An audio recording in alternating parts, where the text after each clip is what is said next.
Appendix, a backup hard drive for your gut bacteria, not a ticking bomb. For so long, people have thought of the appendix as just a useless little sac just waiting to get infected and burst. But the science shows us something vastly more interesting. It's fundamentally a safe house. During moments of extreme gut distress, think about severe food poisoning where your system is completely flushed out. Your appendix is standing by, holding on to a pristine reserve of your healthy gut bacteria. The doctor's view often treats the appendix as a ticking bomb, a liability. But when you look at it through the evolutionary view, it's a backup hard drive. When you frame it this way, you suddenly realize it's an incredibly highly functional piece of biological technology. It isn't a mistake at all. It's a meticulously designed fail-safe for your microbiome. Like restarting a computer. That's exactly it. When you get that terrible bout of food poisoning and your digestive system essentially crashes, your appendix releases that backup of good bacteria to reboot your microbiome. It gets your internal systems back online and functioning smoothly, exactly the way a hard reset fixes a frozen computer screen.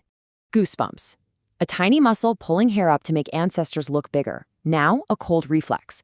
This redefinition changes everything. They aren't just bumps on your skin. They're caused by a tiny muscle pulling your hair up. Today, we experience this mostly as a cold reflex, but originally, its purpose was actually to make our hairy ancestors look physically bigger.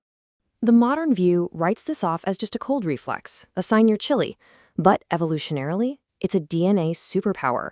Even though we don't have the thick coat of hair our ancestors did, that tiny hair-pulling muscle still activates.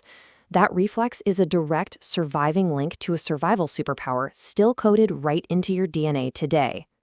Like a cat puffing up. Have you ever seen a cat get startled or threatened by a predator?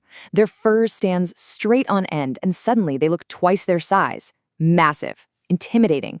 That is exactly what your body is trying to do when you get goosebumps. It was an involuntary, instant defense mechanism designed to scare off ancient predators by projecting sheer size. You are literally carrying around the ghosts of your ancestors' defense systems.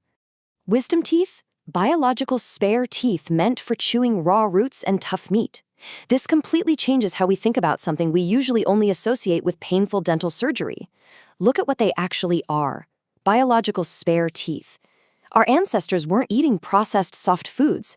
They survived by chewing raw roots and incredibly tough meat. Because we eat soft food today, the modern view sees wisdom teeth as trapped flaws. Our jaws simply don't grow large enough to accommodate them comfortably anymore. But originally, they were survivor spares. Chewing those raw roots and tough meats cracked teeth constantly. Wisdom teeth were essential replacements that kept our ancestors alive.